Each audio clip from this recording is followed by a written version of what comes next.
नवादा में जिस तरह रात भर गोलियां चली हैं, गरीबों के घर जलाए गए हैं, गरीबों के घर उजाड़े गए हैं, दलितों के इज्जत और आबरू के साथ खिलवाड़ हुआ है,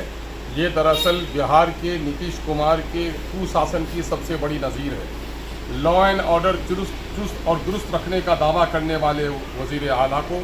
कौम के सामने में माफ़ी मांगनी चाहिए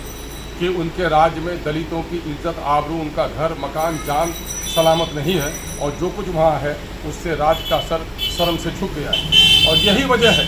कि बढ़ते हुए क्राइम के ग्राफ की वजह से न जाने पुलिस के पदाधिकारियों पर कितना दबाव हुकूमत का, और न जाने क्यों इतने क्रिमिनल्स को छूट दिए हुए हैं कि पुलिस के अच्छे अच्छे ऑफिसर अब बिहार सरकार के तहत रहने के लिए तैयार नहीं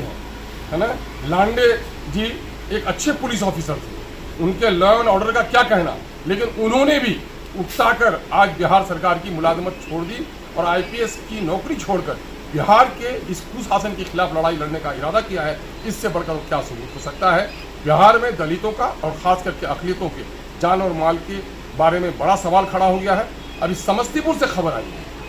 कि एक 16 साल की लड़की, और उसका लगता है ऐसा उसके जिस्म से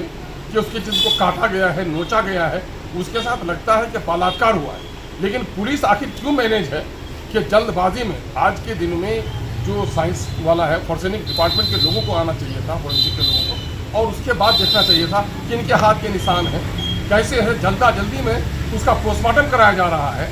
और नतीजा ये हो रहा है कि उसका लगता ऐसा है कि उसके साथ बलात्कार हुआ है, लेकिन पुलिस वाले कह रहे हैं कि डूब के मर गए। अभी जब पोस्टमार्टम की रिपोर्ट भी नहीं आई है तो लगता है एक शक की सुई वहाँ भी जाती है कि उस लड़की के साथ कहीं ना कहीं अनहोनी हुई है, और उसके जो माता पिता है, परिवार के लोग जो इंसाफ मांगने के लिए आए, पुलिस दमनकारी नीति करती है, उस पर डंडे चलाती है।